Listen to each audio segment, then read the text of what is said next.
You are Locked On Mets, your daily New York Mets podcast. Part of the Locked On Podcast Network, your team every day.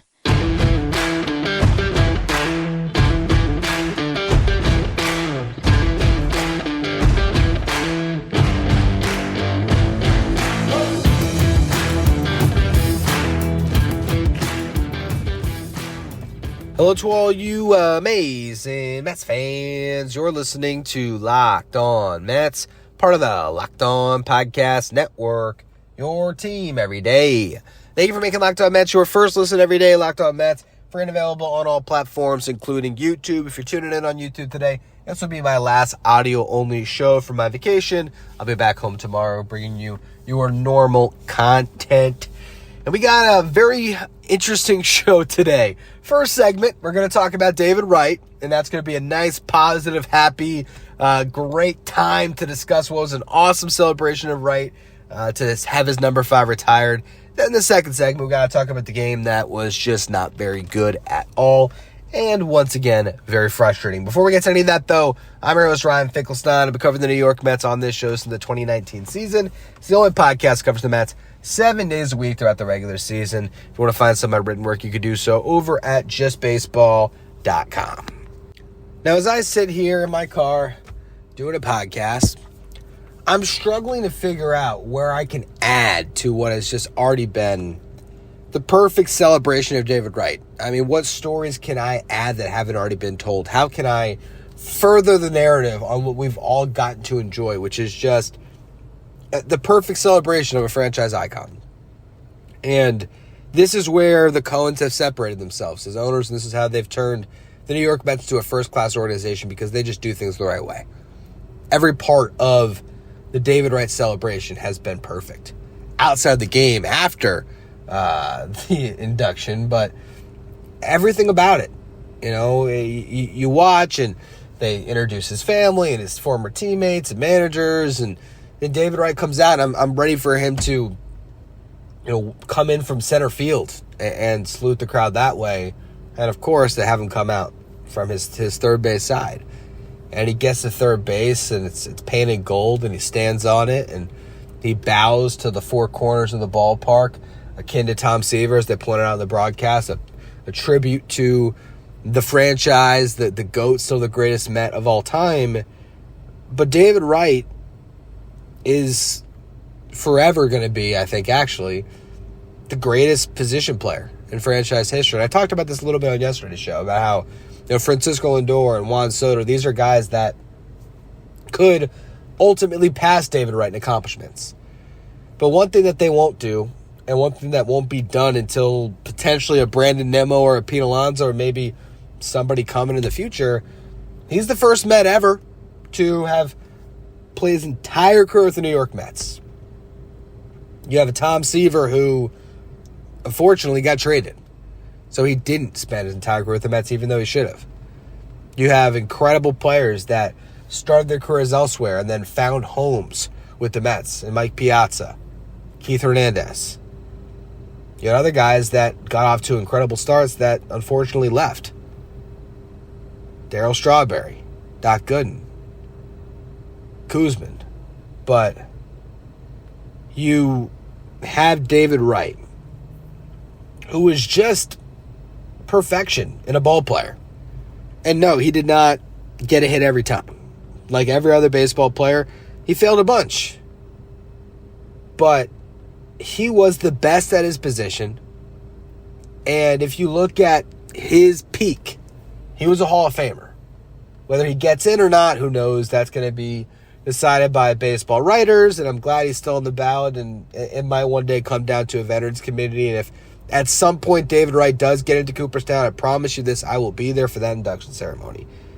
But regardless of that, David Wright's number 5 is retired, and they wanted to, they could put a statue of him outside the ballpark next to Seaver, honestly, because he meant that much to this franchise. And watching all of this and trying to put context to it, and trying to think about how I add anything to this moment in franchise history as I sit here doing a podcast, all I can come with is my own personal experience. And again, I just watched everything unfold this weekend, And I felt just grateful that that's the guy that I got to watch, that was my hero. You know, I've said on this show before, but I guess it's worth repeating now, probably for the last time, or who knows. Again, maybe there's a Cooperstown podcast that I could do 10 years from now that will allow me to tell these stories again. But when David Wright came up, 2004, yes, I was still a huge Mets fan. Mike Piazza, my dad, put a Mets cap on me as a baby. So, I mean, I was going to be a Mets fan. But Mike Piazza obviously captured my imagination, those teams in the early 2000s when I was, 4, 5, 6 years old.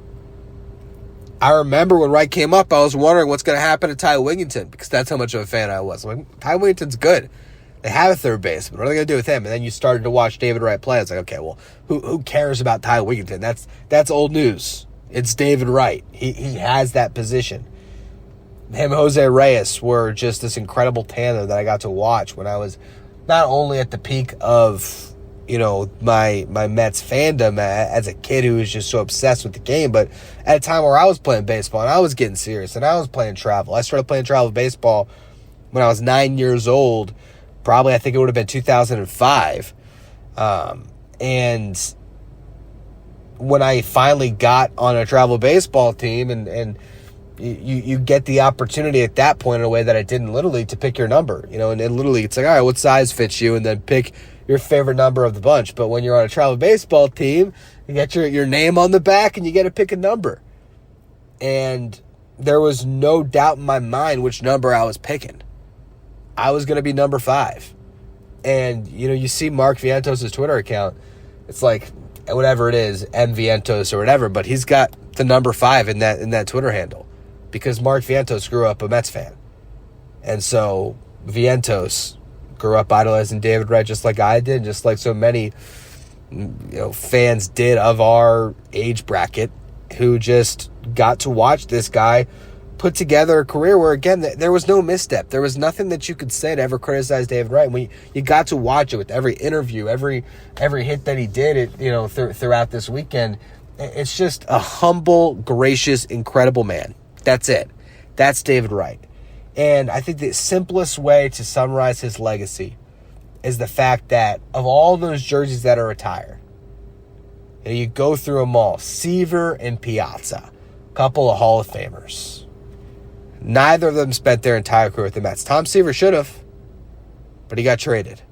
Mike Piazza had a great start to his Hall of Fame career with the Dodgers, found a home with the Mets, similar to a Keith Hernandez. Doc and Darryl started with the Mets, ended up elsewhere. Kuzman ended up elsewhere. But then you had David Wright, wire to wire, a New York Met.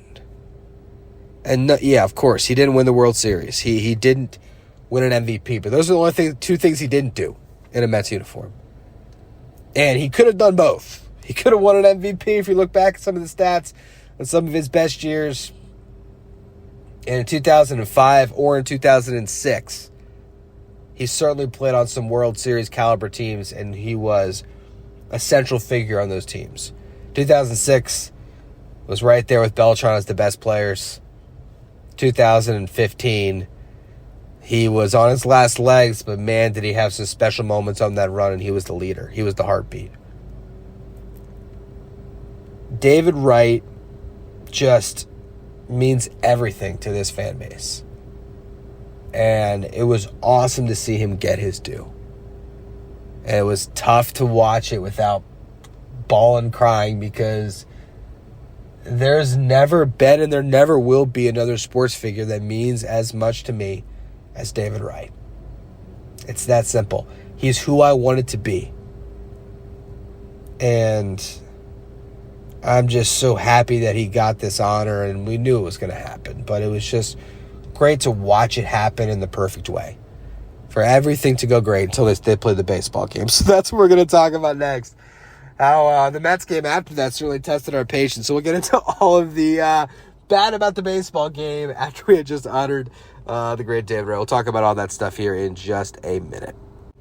Today's episode is brought to you by Game Time. You ever decide at the last minute you want to head to the ballpark with your friends and family and check out a game? That's exactly where Game Time comes in. It is the easiest way to grab last minute tickets without the stress because Game Time makes buying tickets fast and simple. Prices on the app actually drop the closer you get to first pitch. They've got incredible last minute deals, clear seat views, and a lowest price guarantee that takes the stress out of buying tickets. Game Time is the official ticketing partner of Locked On MLB, making it easy to browse the app for an exciting upcoming MLB game. Maybe you want to give David Wright weekend a shot and you think that the Mets just can't possibly get swept against the Reds here. Head out to the game today and use Game Time to do it. When I get tickets from Game Time, I wait till I'm about to walk into the ballpark. And there's always seats available with Game Time. And I can find a great deal and get into the ballpark with the best possible seat I can find, and that can take all the guesswork out of buying my tickets because I use Game Time. Down the Game Time app, credit account. Use the code LOCKEDONMLB for $20 off your first purchase. Terms apply. Again, credit account. Doing the code LOCKEDONMLB. That's LOCKEDONMLB for $20 off. Download the Game Time app today. Last minute tickets, lowest price, guaranteed.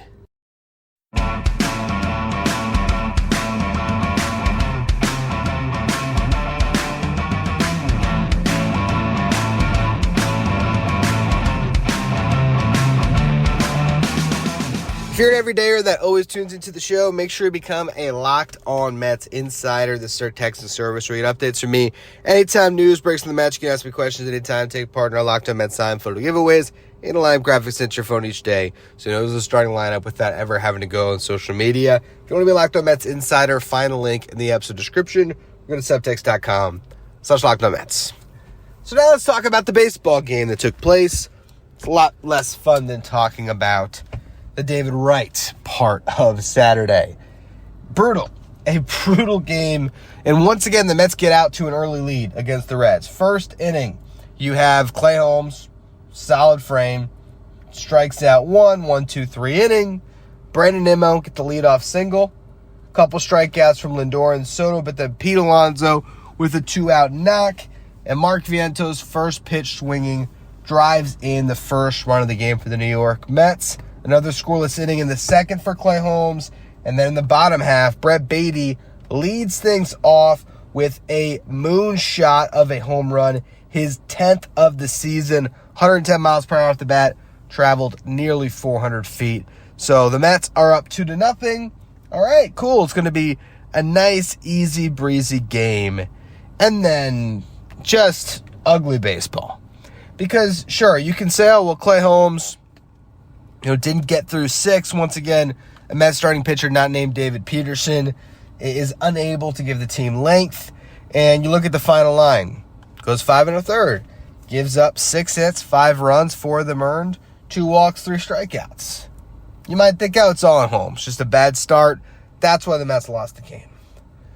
But how about one of the most careless, ugly, and disgusting plays ever by Luis Torrens? I mean, what was Luis Torrens thinking in the third inning? I'll set the stage for those of you who might not have watched the game. Third inning, Clay Holmes gives up a leadoff double. Then he hits a batter. So you got runners at first and second, nobody out. There's a weird play where, I believe it was a bunt attempt or maybe it was a swing, I can't remember, but Luis Torrens is like asking the umpire, was that a foul ball? Not a foul ball. Okay. So he's talking to the umpire. You see the runner, Noelvi Marte, is pretty much back at first base. And for some reason, Luis Torrens just thinks, yeah, instead of throwing the ball back to my pitcher and just continuing with this inning, I'm going to try to backpick a guy that's already on the bag when there's no one actually covering first base. Because it definitely was a bunt attempt, now I'm thinking back, because Pete Alonso had crashed, and Baty was sort of near the bag, but not expecting a throw because the runner was heading back. It was one of the stupidest plays I have ever seen. What was Torrens thinking? Ugly, ugly, ugly. And that's how the Reds score their first run. Then, ground out. Pete Alonso fields it cleanly. Okay, cool. But you still have another runner in scoring position. And Matt McClain gets a base hit to drive in the second run of the game. Then, Clay Holmes gets a double play ball to get out of it. But that could have been a completely different inning. because Clay Holmes is a ground ball pitcher. And maybe if Luis Torrens doesn't make an errant throw for no possible reason, I don't know, the ground ball to Pete Alonso might have been a double play ball. And then sure, who knows? Maybe Matt McLain still gets a base hit, and maybe it's 2-1. Or maybe it's not. You just don't know how it would have played out, but it was just a careless, dumb mistake. Then, you do have an inning where Clay Holmes makes some mistakes, right? Fourth inning, walks a batter, gets a couple of outs, gives up a couple of base hits, another run scores, Reds have a lead. But through the first 5 innings, the game remained close. It was still a 3-2 game. 6th inning got away from the Mets. Clay Holmes issues a leadoff walk, gets a ground out, then gives up a base hit. And it was a soft ground ball. It wasn't like it was a well-struck base hit into the outfield. It was a soft ground ball that Ronny Mauricio really could do nothing with. Had to put in his pocket. Runners at first and third. 1 out.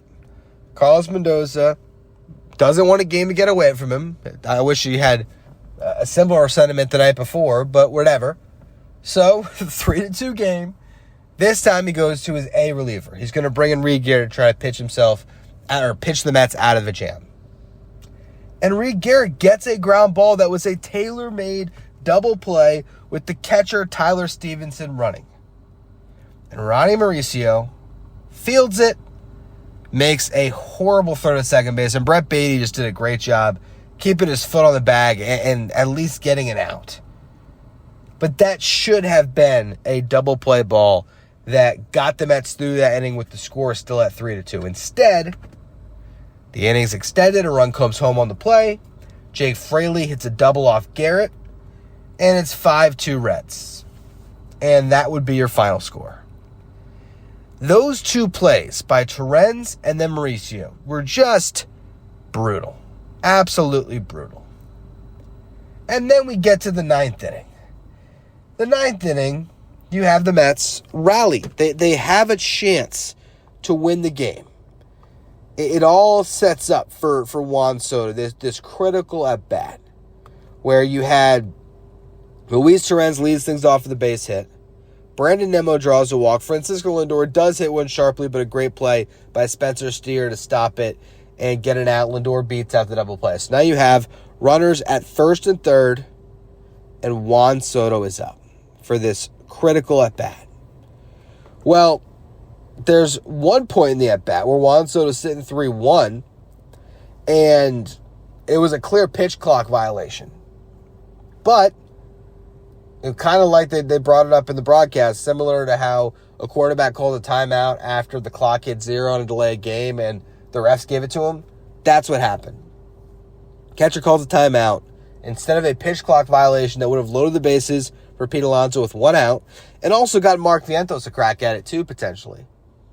No, instead, you have an extended at-bat. Cool. You have Juan Soto up. You think, all right, well, maybe that's going to work out for the Mets. And Soto gives one a ride, and you think that the miracle happened and the Mets are going to tie this game on a 3-run homer. But it goes just foul.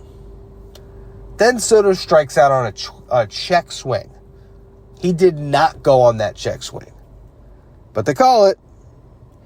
And so Juan Soto ends up striking out. And Pete Alonso comes up with 2 outs and he flies out. And that's the end of the game. So that was a brutal inning. And one where it was a little bit of an ump show that cost the Mets. But if we were to look at this game, it shouldn't have come to that. The Mets had other opportunities to score. They just didn't get the job done. And also, those 2 defensive plays are brutal. A couple positives to take out of this game, though. Brett Baty had a really good game. He went 2 for 3 with a walk, hit the home run. And the more that you're watching Brett Baty in these games, to me, he is looking the part of a starting player. I don't know about every day because I don't know if he's going to be able to handle left-handed pitching enough. But I'd almost give him the opportunity because his defense has been good enough and his at-bats have been good enough lately that I would just keep him in there. So that was a good sign. Certainly. He had a very good game. Also, Brooks Raley looked outstanding out of the bullpen. 1-2-3 inning, got a strikeout, Had me looking up his contract. What a great deal the Mets signed him to. Actually, 2 strikeouts. Raley next year has a club option for, I think it's like $5.75 million. You can pick that one up. Brooks Raley looks just like he did pre-injury. Just a guy that commands the strike zone, knows what he's working with at this point in his career, knows what his bread and butter is, knows how he can work his pitches off of each other, and has the great breaking ball, the ability to have pinpoint command where he might only be throwing an 88-mile-per-hour fastball, but guys still seem to have troubles with it. He's going to be a big piece of this bullpen. So that is a huge sign for this team, certainly. And again, I like the play out of Brett Baty, but that's about it in this game. I mean, Clay Holmes, while those 2 defensive plays were bad, it still wasn't a great start. Reed Garrett, unable to wiggle his way out of the jam. Granted, not on him. Mauricio should have turned that double play, but then he does give up a double after that. And the Mets just lose another one in frustrating fashion. I don't think we have to spend too much more time on it. Just a game that you wish you could have back, because I felt like the Mets had enough opportunities where they could have won that game and honored David Wright the right way and given him a nice victory. Didn't happen, but even more so than the David Wright element of it, it's now 2 losses in a row coming out of the break that have been ugly. And granted, the Reds are a team that is pretty solid and very well could be in the playoff mix this year. So I don't want to just completely discount the opponent, but it hasn't really felt like the Reds have just been outwardly beating the Mets. It feels like the Mets have at times beat themselves. It was an Alex Carrillo absolute blow-up on Friday that cost the Mets a potential game. And then this one, a couple of just really bad defensive plays that hurt them a lot as well. Good news is David Peterson's on the mound on Sunday to try to play a stopper and give the Mets at least 1 win in this series. And then you're going to end up turning it over to Kodai Senga at some point in the next one. So hopefully the Mets can get back on track.